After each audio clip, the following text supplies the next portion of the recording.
अस्सलाम वालेकुम everyone, welcome to क्विंटेसेंस classes. तो क्विंटेसेंस अपना पहली बार कश्मीर में मेंटरशिप सेशन और मेंटरशिप का पूरा 1 साल का प्रोग्राम लेकर आ रहा है, जिसमें जितने भी बच्चे खुद से पढ़ना चाहते हैं, सेल्फ स्टडी करना चाहते हैं, लाइब्रेरी में पढ़ना चाहते हैं, लेकिन उनको हैंड होल्डिंग चाहिए, उनको गाइडेंस चाहिए, उनको टेस्ट चाहिए, उनको कंटिन्यूअस मेंटरिंग चाहिए, उनको पता होना चाहिए कि वैल्यू एडिशन कैसे इस्तेमाल करना है अपने आंसर्स में, उनको पता होना चाहिए कि आंसर राइटिंग की एनरिचमेंट कैसे करनी है, नोट्स को बेहतर कैसे बनाना है, कंटेंट कहां से पढ़ना है। ये सारी चीजें इस मेंटरशिप प्रोग्राम में हम आज शुरू कर रहे हैं, जिसका नाम है क्विंटेसेंस 360। ये 360 इस तरीके से बिकॉज इसमें प्रीलिम्स, मेंस और इंटरव्यू तक की स्टेज तक का आपका कंटिन्यूअस मेंटरशिप होता रहेगा। अब ये हम पहली बार 1-on-1 मेंटरशिप प्रोग्राम शुरू कर रहे हैं। ऑनलाइन ऑफलाइन दोनों केसेस में ये पॉसिबल है, आप आ सकते हैं इसमें, और ये आपका शुरू हो चुका है।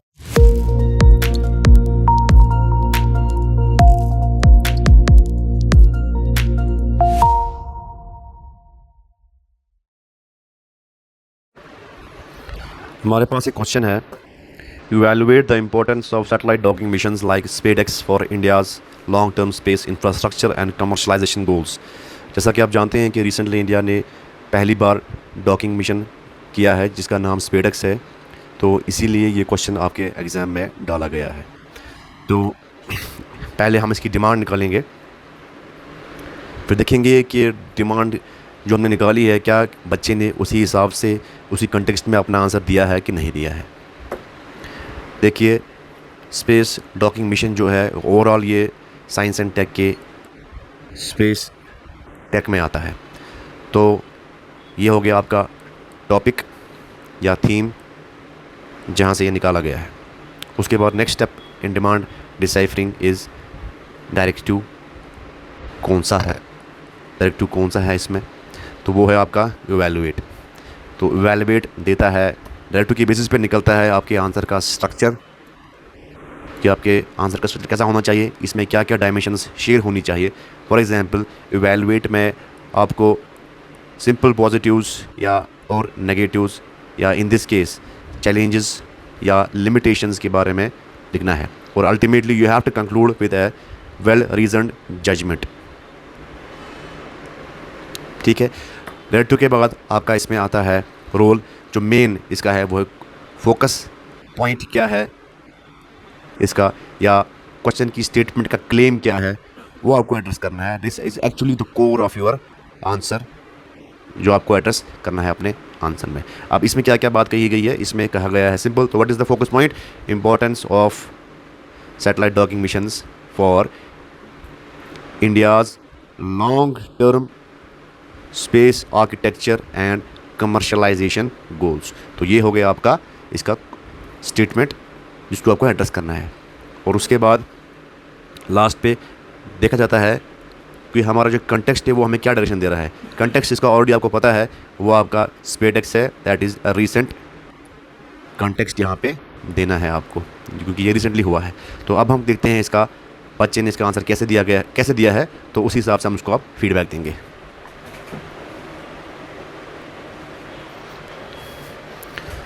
तो बच्चे ने इसके आंसर के इंट्रो में लिखा है, India plans to launch its space station by 2035।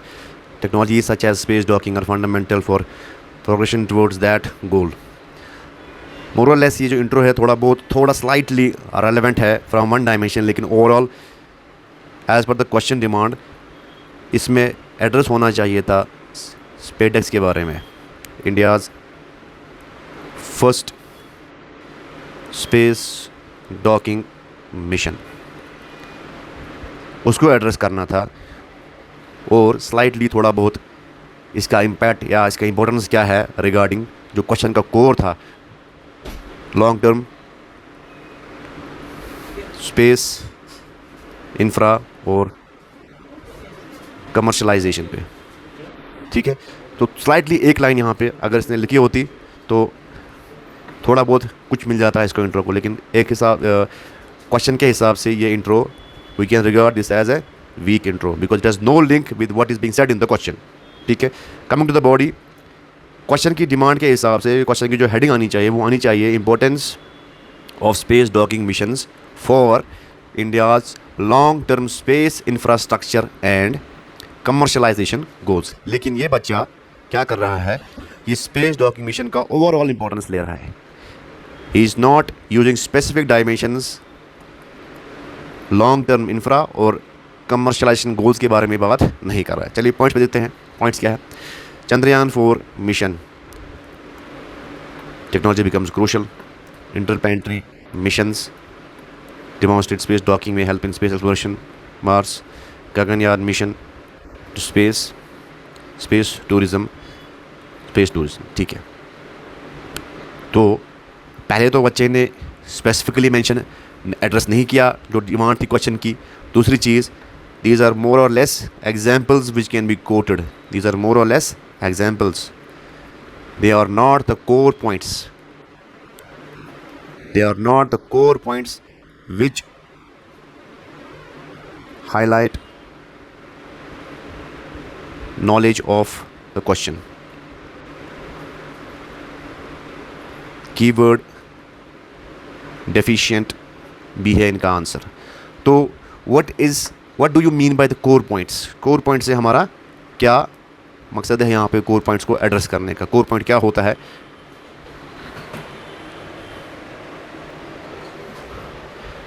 हर किसी टॉपिक, हर किसी क्वेश्चन में there are 2 kinds of points. One is the core points and other are the peripheral points.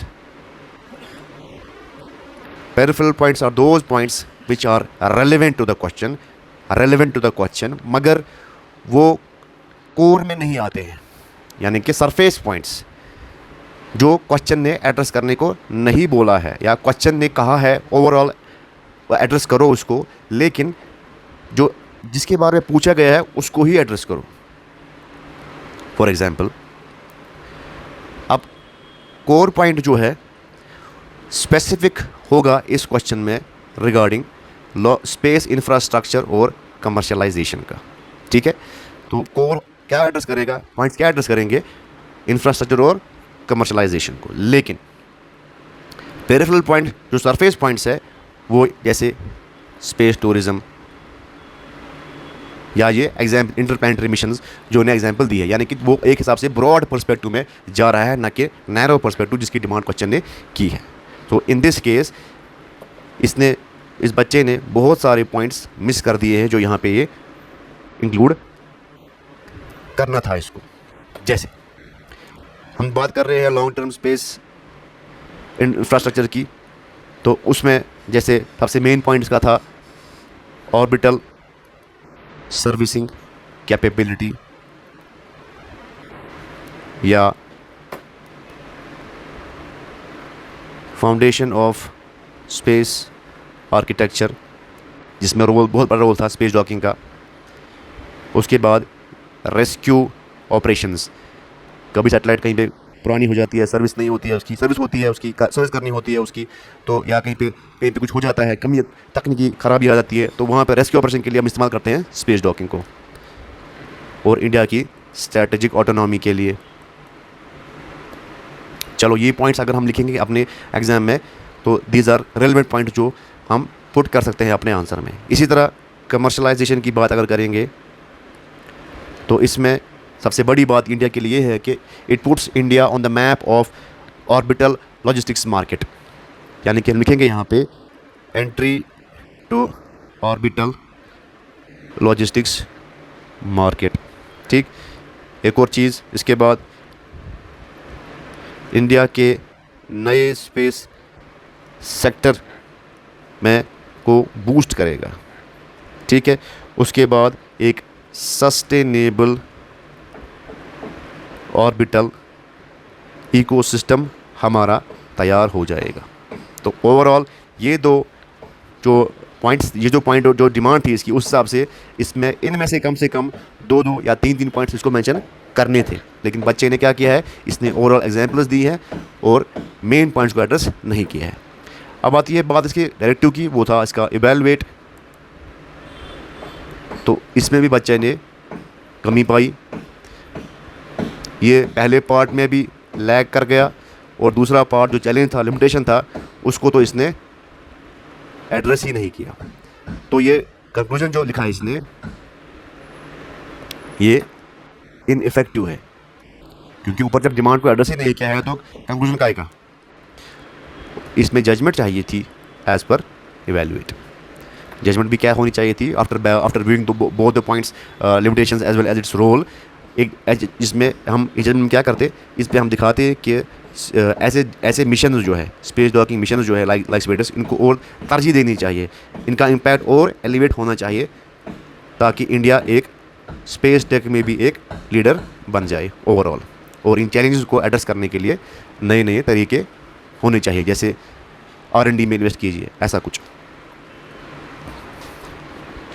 तो मार्क्स के हिसाब से अगर ये 10 मार्कर है तो इसके जो मार्क्स है वो 2 से 2.5 नंबर के होंगे, क्योंकि ओवरऑल तो question lakhs content, lakhs relevancy and has a poor और वीक स्ट्रक्चर।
अब नेक्स्ट क्वेश्चन है,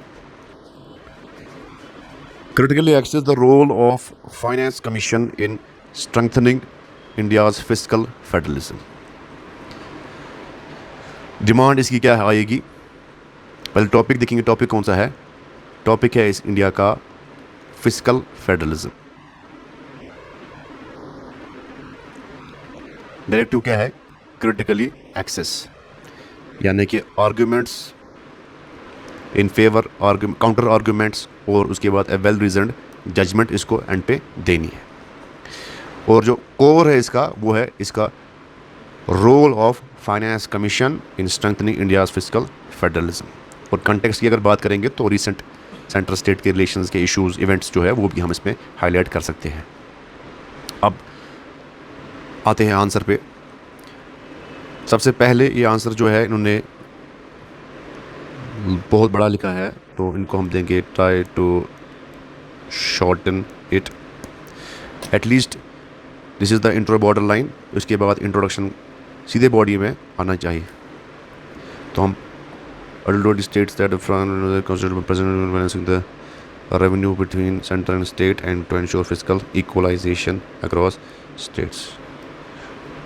बहुत अच्छा इंट्रोडक्शन है।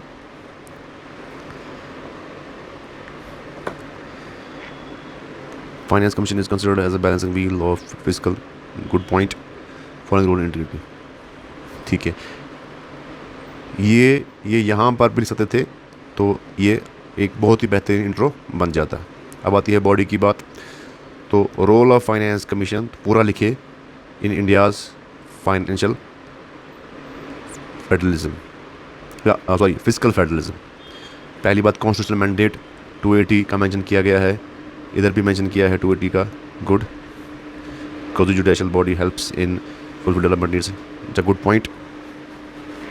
Vertical devolution, very good point. Example data भी दिया गया है, गुड। हॉरिजॉन्टल डेवोल्यूशन, एलोग रिसोर्स है ना, ठीक है। ट्रांसपोर्टेड पॉपुलेशन वगैरह, ठीक है। तो यहाँ पे he could have used a keyword which we call fiscal equalization. Next, grants in aid वगैरह वगैरह। Strength local bodies, ये भी है। She could have written here, it's a good data, she could have written here fiscal decentralization. These keywords make your answer better. इसीलिए हम keywords का बोलते हैं आपको यूज़ करने के लिए। अब यहाँ पे बात टेरेटो की है, क्रिटिकली एक्सेस। जैसा कि मैंने आपको बोला, आर्गूमेंट्स जो दिया है इसके फेवर में। अब काउंटर आर्गूमेंट्स जो चैलेंज वगैरह इसमें आ रहे हैं वो इसको दिखाने हैं।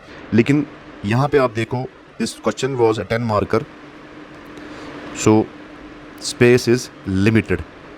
Now here the person has realise that कि मेरा तो सारा ख़त्म हो गया यहाँ तक, लेकिन मैंने इसके क्रिटिकल नेचर को या इसके जो चैलेंज वगैरह है वो मैंने एड्रेस नहीं किए हैं। नाउ इसने क्या किया है, इसने सोल्यूशन भी इधर दिया है इसका, और इसका जो लिमिटेशंस है वो भी इधर दिया है एक ही पैराग्राफ में, और सम अप किया है इस चीज़ को। So rather using than these 2 points, ये बंदा यहाँ पे सीधे इसके दूसरे हिस्से में आ सकता था। तो यहाँ पे एटलीस्ट अगर 1, 2, 3, 4 पॉइंट होते तो फिर भी इसका जो आंसर, या 5 पॉइंट होते फिर भी ये कंप्लीट कर सकता था। लेकिन इसने इस बच्चे के पास इतना डेटा है या इतना नॉलेज है कि अब इसको बैलेंस करना नहीं आया है पार्ट 1 और पार्ट 2 का। इसका मतलब यहाँ से एक और पॉइंट हमें निकलता है कि हमेशा हमें दोनों पार्ट्स को बैलेंस करना चाहिए। हमें किसी पार्ट को कम नहीं और किसी पार्ट को ज़्यादा बैलेंस करना नहीं रखना चाहिए। इसलिए you need to have a balance between part 1 and part 2। तो देखो यहाँ पे इश्यूज़ भी दे रहा है, लेकिन विदाउट एविडेंस, विदाउट डेटा। तो without data, although these are limitations, but they will treat as generalisations. Then इसने इसके बाद एक जजमेंट भी दी है यहाँ पे, परमानेंट फाइनेंस यानी कि सॉल्यूशंस भी दिया है यहाँ पे कि आप करें क्या, इतना सब कुछ होने के बाद हम इस पर करें क्या। ये तो चल जाएगा, लेकिन इसको ज़रूरी है कि जो इसकी लिमिटेशंस वगैरह है उनको इलाबोरेट करे और वहाँ पे डेटा दे, तब जाके उसको नंबर देंगे अच्छे, तब रिक्विजिट नंबर उसको मिलेंगे। तो अगर बात आती है 10 में से इस बच्चे को कितने नंबर देंगे, तो सिंस इसके पास स्ट्रक्चर इसका बहुत अच्छा है, इसके आंसर का डेटा भी दिया है, इंट्रो भी अच्छा है, थोड़ा लेंथी है, लेकिन इवैल्यूएटर में इग्नोर, क्योंकि इसने डेटा इसका जो इंट्रो है अच्छा लिखा है, पॉइंट्स भी अच्छे लिखे हैं, लेकिन यहाँ पे थोड़ा बहुत गड़बड़ हो गई है। ओवरऑल आंसर इसका ठीक है, ओवरऑल इसका आंसर ठीक है। तो मे भी इसके नंबर 4 से 4.5 में आ जाए।